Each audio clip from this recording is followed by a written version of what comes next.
Terk edildik oğlum biz. Adıyla, sanıyla terk edildik. Kabullensek mi artık? Neyi? Alışırsın demiştin, unutmak kolay demiştin. Öyleyse sen unut beni. Ben çok özledim ha. Öyle yeter ki benden isteme. Gözlerinde yaş, Benimle kalbimde evlenir misin? sızı. Unutmadım seni. سيتم عرض الحلقة 37 في شهر سبتمبر.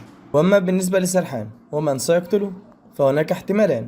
الاحتمال الأول وهي نسلهان، لأن سرحان كان السبب في تدمير حياتها، وأيضا لأنه كان سيقتل ابنها يمان فاضطرت إلى قتله. والاحتمال الثاني وهو ألاز، لأنه كان خارج المنزل، وعند عودته وجد سرحان يقوم بخنق يمان، لذلك قام بإطلاق النار عليه. وأنتم شاركونا توقعاتكم، أي الاحتمالين أقرب؟